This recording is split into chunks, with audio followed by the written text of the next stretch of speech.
Welcome back to SportsZone. I am joined by Brady, Whitson, and Rohan Srinivasan. And guys, the All-Star break is over, and now it's time for the second half of some NBA basketball. It's been a very turbulent season, a lot of different things going on. Rohan, tell me about some of your top storylines so far this season. Top stories or funny ones? Because I got a funny one for you. Let's hear it. Luka, Chris Middleton swap? Are you kidding me? Just a year later? They call themselves professionals, Stephen. Stephen, I don't know how they're doing this, but whenever you really look at it, right? Anthony Davis, did they have some merit for trading him essentially for Luka Doncic? Did he play well?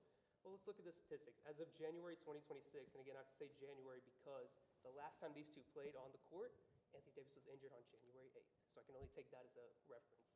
Anthony Davis, 407 points this season. Luka Doncic, 408 in just the first quarter. We're not even counting 3/4 of the entire game, ladies and gentlemen. We're not even counting quarters 2, 3, and 4. Luka Doncic has outscored him in quarter 1 than Anthony Davis has in the entire game. Well, in the words of Stephen A., blasphemy, absolute blasphemy Seriously. was that trade. And, I mean, we can talk about it over and over again. I don't want to beat a dead horse too much. But obviously, we saw the Anthony Davis trade, ships him over to Washington. The Mavs really just trying to kind of cut their losses, get everything they possibly can from AD and now work towards building in the future. So for the Mavericks, some other storylines with them. Kyrie Irving has officially been ruled out for the rest of the season. He tore his ACL around this time last season. It's been almost a year removed from that injury. Hoping he could return post All-Star break, but now with the Mavs sitting at 12th in the West, it's just really not worth it for them. I don't know. It's tough. You know, obviously you want to see your best play, but Brady, do you think this is the right move to just have him sit? Yeah, absolutely. This season is a lost cause, and pretty much everything from here on out is going to be around Cooper Flag, trying to tank out, just trying to hit rock bottom and get a better draft pick in efforts to pair a good young player alongside Cooper Flag. But yeah, there's really no point in Kyrie Irving coming back at this point. Just, heal him up, and you're going to be getting an all-NBA level guard to pair with Cooper Flag next season. So it's going to be great next season, but, yeah. Yeah, next season might be the hope. And I tend to agree with you there. I think with Kyrie, this is a player that, unfortunately, when he was injured, he was playing 40 minutes a game. He was doing absolutely everything for this team. Definitely want him to come back fully healthy. But you also bring up the interesting topic of tanking, where this is a team and a point where it's kind of understandable because you're trying to go young, but at the same time, we heard some comments from Mark Cuban discussing tanking. It's been a hot topic over the last couple of days. Rohan, tell me about tanking in the NBA, and do you think the NBA needs to make any adjustments to the rules to kind of avoid it? Well, to be quite honest with you, people pay their hard-earned money to go and see the NBA stars play. And if I'm paying excess amount of $1,000 and I see Brandon Williams on the court, Moussa Cisse for all people, that is not worth my money. And I only pay to go watch Luka Doncic come back to Dallas. And the reason why it's so frustrating is because they have the audacity to bump up ticket prices by 9% the previous year as soon as you trade Luka Doncic. The nerve, Stephen, really. Yeah, the nerve is right. And from an organizational standpoint, we can go on and on. But like you said, it feels like everything that they stood for and everything, trying to have loyalty and put the fans first has really gone out the window. And I think that's an interesting topic of looking at tanking because you hear wanting to put on your best product for the fans. But at the same time, fans want the best product in terms of maybe it's draft picks. Maybe that's building towards the future. Brady, how do you feel about the conversation of tanking? And do you think the NBA will make any adjustments? I don't think so. I don't think there's really a logical path for them to take. I just think the lottery is, a good spot for them. I don't think that, tanking should be set up in a way where the worst record gets the #1 pick. I think tanking would just be disgusting in the NBA. Like, teams might genuinely win 2 games a season, especially in drafts like this. So I don't think I don't think that should change anything. I think the lottery's just fine the way it is. I think it's fair.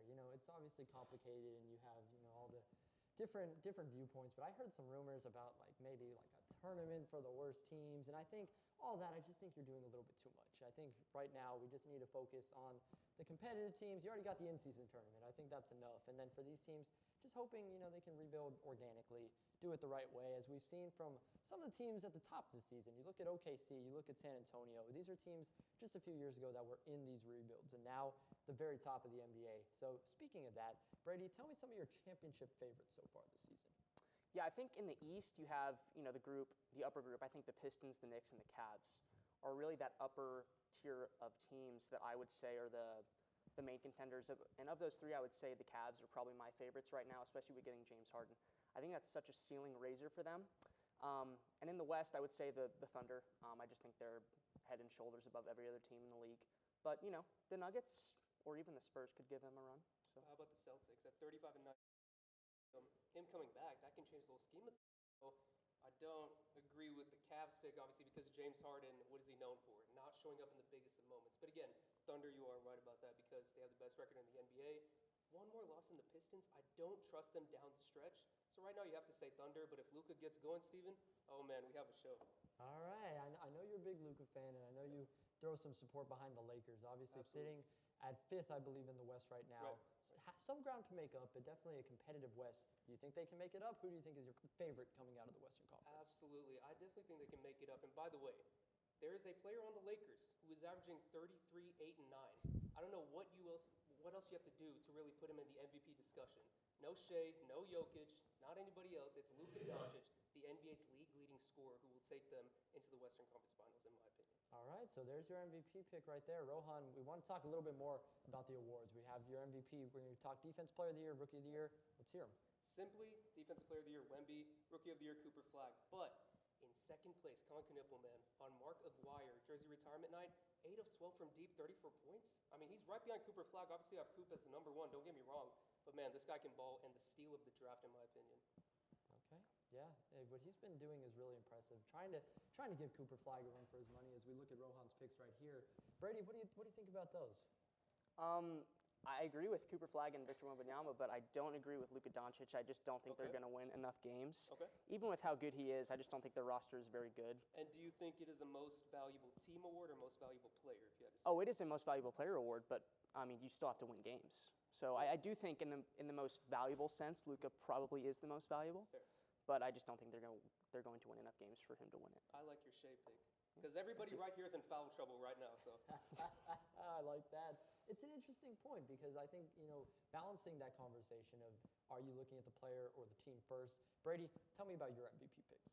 Yeah, so kind of going off the Luka thing, they're not going to win enough games. The Thunder are. And so I think when you look at the MVP pick this season, I think it is going to go to the best player on the best team, and that is Shea on the Thunder. Also think Shea is he's taken another step up this season, shooting 39% from 3. And I just think that, I just don't see how the voters aren't going to give it to him with just how good they are and how good he is. But, yeah, I feel like Shea is going to get the most votes. Well, I will say this. When the Mavs were a 5th seed just 2 years ago, they ended up making the finals and beating who? The 1-seed Thunder, with Shea Gilgeous-Alexander, with Chet Holmgren, and all those boys. I typically feel that the NBA voters, they look at the team itself and really not what the player is actually doing. They're not interested in 33, 8, and 9. They're interested in what the team actually does. Fine, they're 33 and 21. They're the 5th seed. Thunder's the 1 seed. Fine. But is Shea really the reason why they're the 1 seed? Yes, part of it. But they have role players around them that the Lakers don't, right, Steven? Yeah, they have an extremely deep team, and that kind of brings me to my picks. I do have Shea Gilgeous-Alexander. I just think that in a loaded, there's a lot of good talent, absolutely. But this is a team that has been incredible in the OKC Thunder, and that's why I also have Chet Holmgren as my Defensive Player of the Year. I saw both you guys had Wemby, and I do agree with it. I think as of now, if the season ended today, I think Wemby wins that. I really do. And then, of course, I have Cooper Flag at my Rookie of the Year. But I want to talk a little bit more on Defense Player of the Year because my thought here is for Victor Wembanyama, it's been incredible. Just the energy he brought to that All-Star game, we'll talk about that in our next block, absolutely amazing. And I think what he's done turning around the Spurs team, incredible. However, though, there's a new rule. You have to play 65 games to be eligible for end-of-the-season awards. So if he misses just 4 more games, no longer eligible. Do you think, I'll ask you, Rohan, do you think that if he does end up not meeting that mark, like last year what happened, I think he honestly could have won Defensive Player of the Year last season before the blood clot. Do you agree with this rule? Not necessarily. Okay. Now, I'm not advocating for, hey, be an Anthony Davis and only play 30 games a season. But I would say 55 to 60 is a really good number for me. However, Wemby has time. He's going to win DPOYs for the rest of his career. So if he doesn't meet the minimum required amount of games, that's absolutely fine. Luka, Shea, Jokic, all of them are looking to be on track to meet those games, and that's why I have Luka in my opinion. But Defensive Player of the Year, you can't question it. Wemby's clearly the front runner for it if he just plays enough games. No, I agree. He definitely is the front runner, and I want to say that full disclosure, but I just really think that, over a season where he's faced some injuries, I'm not sure if he's able to meet that minimum. So we'll have to see, but we're going to move over now and talk about the state of the All-Star games coming up next.